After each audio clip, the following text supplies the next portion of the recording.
The Wretched of the Earth by Frantz Fanon. Page 67, on Decolonization. In its bare reality, decolonization reeks of red-hot cannonballs and bloody knives. For the last can be the first only after a murderous and decisive confrontation between the two protagonists. This determination to have the last move up to the front, to have them clamber up too quickly, say some, the famous echelons of an organized society, can only succeed by resorting to every means, including, of course, violence. You do not disorganize a society, however primitive it may be, with such an agenda if you are not determined from the very start to smash every obstacle encountered.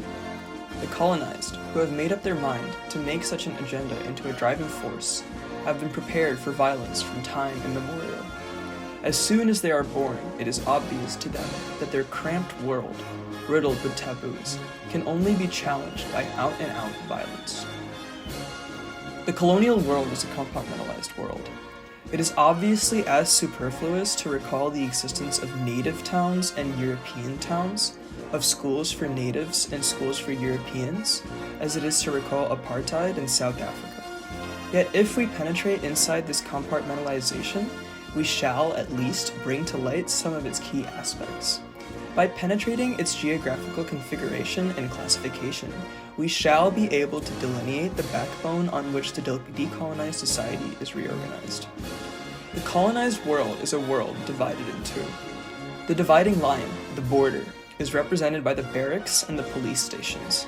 In the colonies, the official, legitimate agent, the spokesperson for the colonizer and the regime of oppression, is the police officer or the soldier.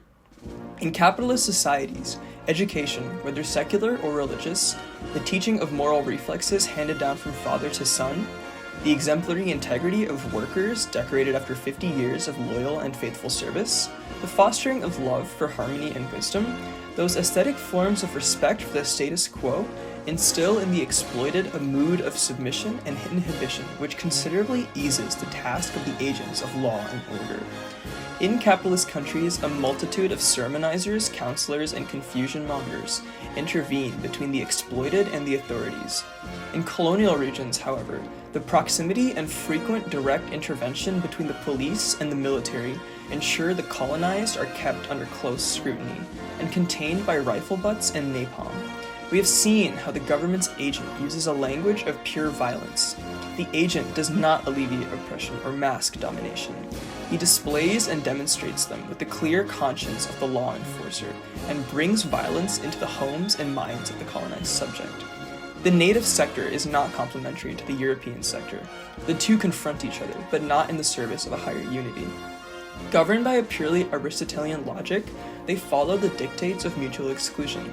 There is no conciliation possible. One of them is superfluous. The colonist sector is a sector built to last, all stone and steel. It's a sector of lights and paved roads, where trash cans constantly overflow with strange and wonderful garbage, undreamt of leftovers. The colonist's feet can never be glimpsed except perhaps in the sea, but then you can never get close enough. They are protected by solid shoes in a sector where the streets are clean and smooth, without a pothole, without a stone. The colonist sector is a sated, sluggish sector. Its belly is permanently full of good things. The colonist sector is a white folks sector, a sector of foreigners. The colonized sector, or at least the native quarters, the shantytown, the medina, the reservation, is a disreputable place inhabited by disreputable people. You are born anywhere, anyhow. You die anywhere from anything. It's a world with no space. People are piled one on top of the other. The shacks squeeze tightly together. The colonized sector is a famished sector, hungry for bread, meat, shoes, coal, and light. The colonized sector is a sector that crouches and cowers, a sector on its knees, a sector that is prostrate. It is a sector of, I don't know.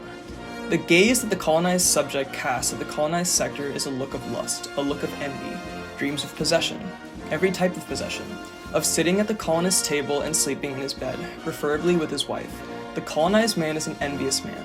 The colonist is aware of this as he catches the furtive glance, and constantly on his guard, realizes bitterly that they want to take our place. And it's true there is not one colonized subject who at least once a day does not dream of taking the place of the colonist. This compartmentalized world, this world divided in two, is inhabited by different species. The singularity of the colonial context lies in the fact that economic reality, inequality, and enormous disparities in lifestyles never manage to mask the human reality. Looking at the immediacies of the colonial context, it is clear that what divides this world is first and foremost what species, what race one belongs to. In the colonies, the economic infrastructure is also a superstructure. The cause is effect. You are rich because you are white. You are white because you are rich. This is why a Marxist analysis should always be slightly stretched when it comes to addressing the colonial issue. It is not just the concept of the pre-capitalist society, so effectively studied by Marx, which needs to be re-examined here. The serf is essentially different from the knight, but a reference to divine right is needed to justify this difference in status. In the colonies, the foreigner imposed himself using his cannons and his machines. Despite the success of this pacification, in spite of his appropriation, the colonist always remains a foreigner. It is not the factories, the estates, or the bank account which primarily characterize the ruling class. The ruling species is first and foremost the outsider from elsewhere, different from the indigenous population, the others. The violence which governed the ordering of the colonial world, which tirelessly punctuated the destruction of the indigenous social fabric and demolished unchecked the systems of reference of the country's economy, lifestyles, and modes of dress, this same violence will be vindicated and appropriated when, taking history into their own hands, the colonized swarm into the forbidden cities. To blow the colonial world to smithereens is henceforth a clear image within the grasp and imagination of every colonized subject. To dislocate the colonial world does not mean that once the borders have been eliminated, there will be a right of way between the two sectors. To destroy the colonial world means nothing less than demolishing the colonist sector, burying it deep within the earth, or banishing it from the territory.